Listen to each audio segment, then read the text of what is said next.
नमस्कार छात्रों, आज हम व्याकरण का अभ्यास करेंगे। व्याकरण में आज हम कोष्टक सीखेंगे। देखिए छात्रों, हमारे पन्ना नंबर 24 पर भाषा की ओर में वहाँ पर कोष्टक के जो प्रकार है वह दिए हुए हैं।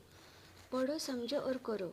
देखिए, छोटा कोष्टक, बड़ा वर्गाकार कोष्टक, मंझला, सर्पाकार कोष्टक और हंसपद, इसकी जानकारी आज मैं आपको देने वाली हूँ।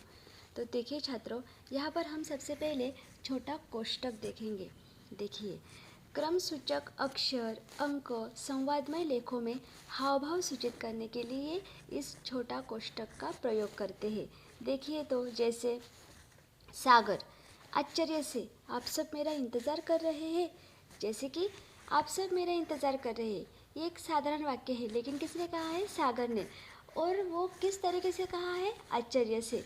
तो आश्चर्य से यह भाव वहाँ पर दिखाने के लिए इसे छोटे कोष्टक में डाला गया है, इसलिए यहाँ पर छोटा कोष्टक का उपयोग किया जा रहा है।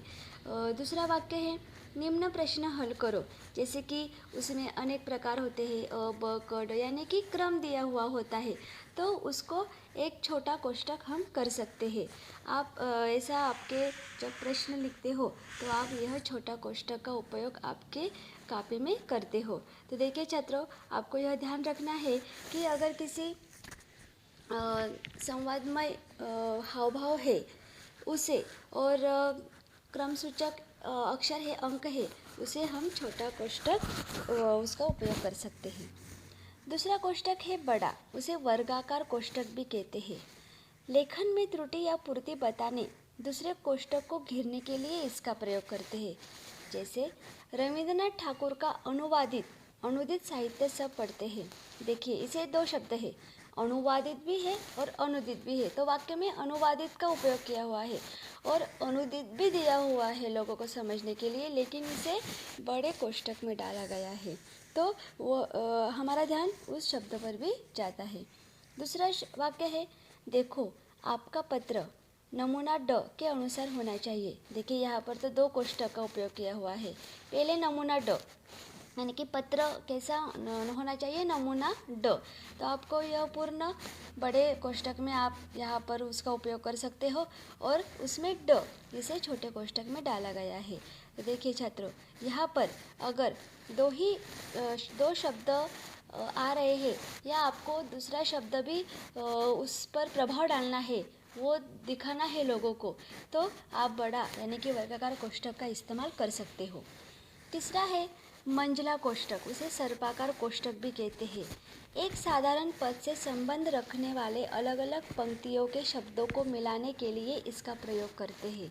देखिए, अगर आपको एक ही व्यक्ति के बहुत सारे काव्य है या साहित्य है, वो आपको दिखाने हैं, ठीक है, और अलग अलग पंक्तियों के जो शब्द है उनको मिलाने के लिए आप ये मंझले सर्पाकार कोष्टक का प्रयोग कर सकते हो। जैसे गोदान, निर्मला, गबन प्रेमचंद के प्रसिद्ध उपन्यास है।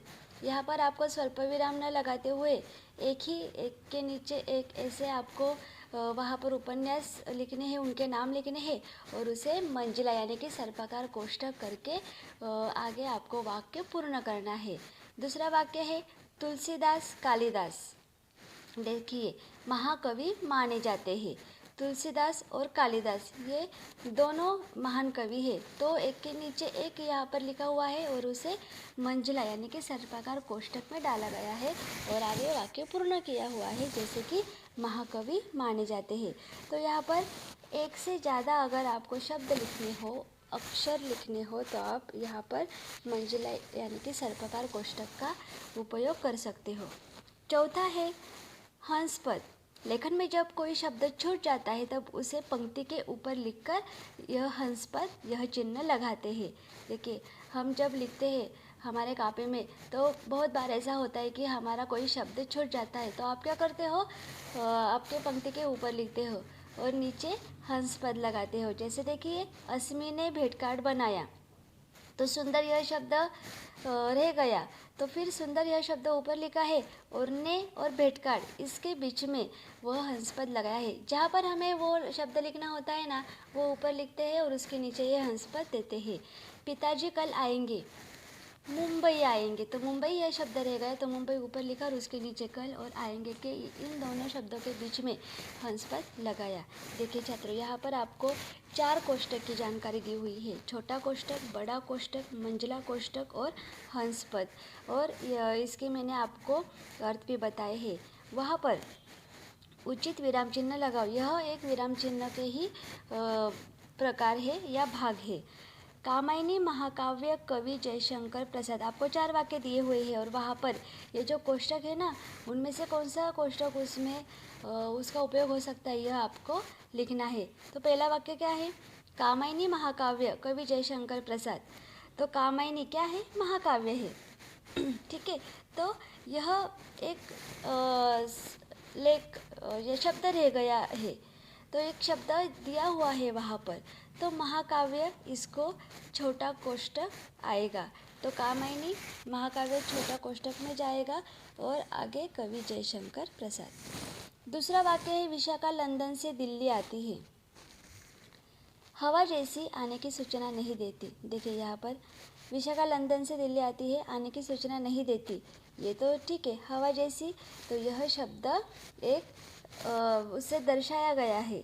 ठीक है, दूसरे कोष्ठक को घेरने के लिए इसका प्रयोग किया गया है। तो हवा जैसी, ये दोनों शब्द बड़े कोष्ठक में आएंगे। बाल भारती सुलभ भारती हिंदी की पुस्तकें हैं, इसे क्या आएगा? एक के बाद एक है, इसलिए यहाँ पर मंझला कोष्ठक आएगा। किसे? बाल भारती और सुलभ भारती को। और आगे हिंदी की पुस्तकें हैं, यह वाक्य पूर्ण होता है।